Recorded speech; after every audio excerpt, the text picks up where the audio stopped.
Bonjour à toutes et à tous, c'est un plaisir de vous retrouver dans votre émission Tech Culture, toujours sur Digitechnologie, avec notre nouvel invité du jour, et c'est Yann-Étienne Le Gall. Vous êtes le directeur associé de Valtus. Bonjour. Bonjour Fanny. Alors je vais vous présenter rapidement. Vous avez une expérience de plus de 30 ans dans le domaine des ressources humaines et vous rejoignez donc le leader européen du management de transition, c'est Valtus. Forcément, vous vous en doutez. Première question, ça va être de nous expliquer ce que signifie le management de transition.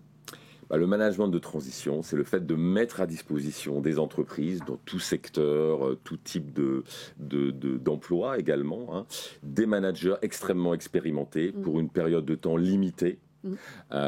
Et voilà, ce métier-là, on le fait en tant que leader européen.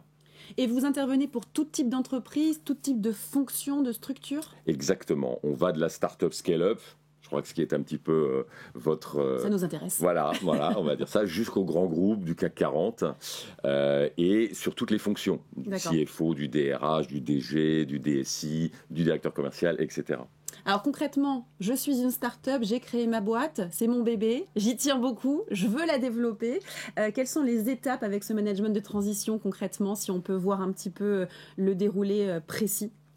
Je pense que ce qui est très caractéristique dans le management de transition, c'est la rapidité.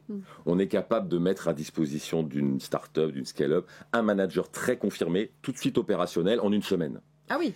Et ça, c'est extrêmement précieux. Quand vous faites une levée de fonds, vous ne pouvez pas attendre 3 mois de trouver le candidat. Les processus de recrutement sont très longs. Nous, on arrive avec une solution immédiate.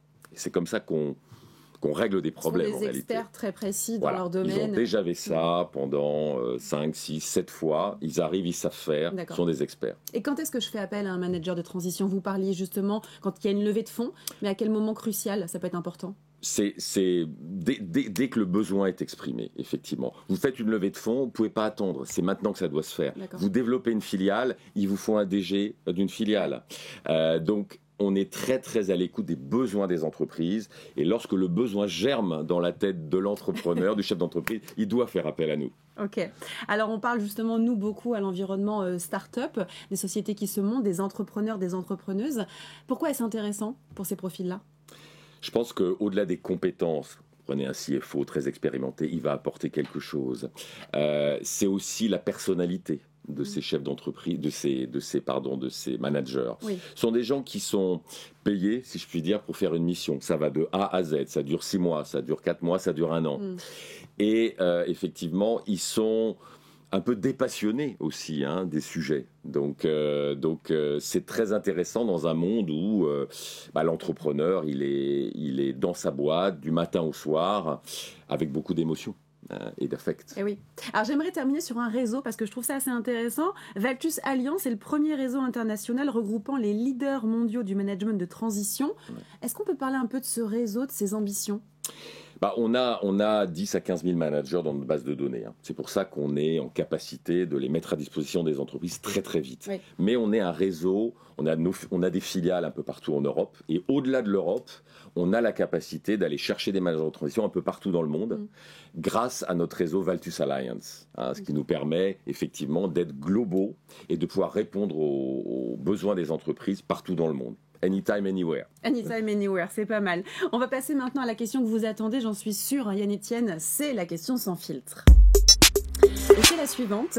Quelles sont les réelles qualités d'un manager de transition ? Parce qu'il y a manager et manager. Pourquoi est-ce qu'un manager de transition est-il si différent des autres ? Comme je disais, il arrive, il a son passé à lui, mais qui n'est pas forcément connu par l'entreprise. Il répond à des besoins très très spécifique. Il est capable d'aider l'entreprise dans ses transformations, il est capable de lui faire monter un niveau parce qu'il est très compétent et il est opérationnel immédiatement. Et il est dépassionné, c'est-à-dire qu'effectivement, il arrive, il est immédiatement opérationnel, il règle des problèmes. Et ça, malheureusement, lorsque vous faites un recrutement, c'est beaucoup plus lent, beaucoup plus long à obtenir. Quelqu'un a besoin de comprendre comment l'entreprise fonctionne. Il y a une formation. Il y a une formation. Il y a peut-être même aussi la volonté de regarder ce qu'on peut faire après, le next job. Ça, c'est pas le cas dans le management de transition. Donc, c'est totalement opérationnel, immédiatement sur la mission. Et ça, c'est extrêmement précieux dans des environnements qui ne peuvent pas perdre de temps, comme les startups, les scale-up. Bon bah parfait, merci pour toutes ces précisions en tout cas, merci. C'est moi qui vous remercie. Et merci à vous de nous avoir suivis. Si vous voulez en savoir plus sur d'autres entreprises, d'autres entrepreneurs et entrepreneuses, c'est toujours sur Tech Culture. À très vite.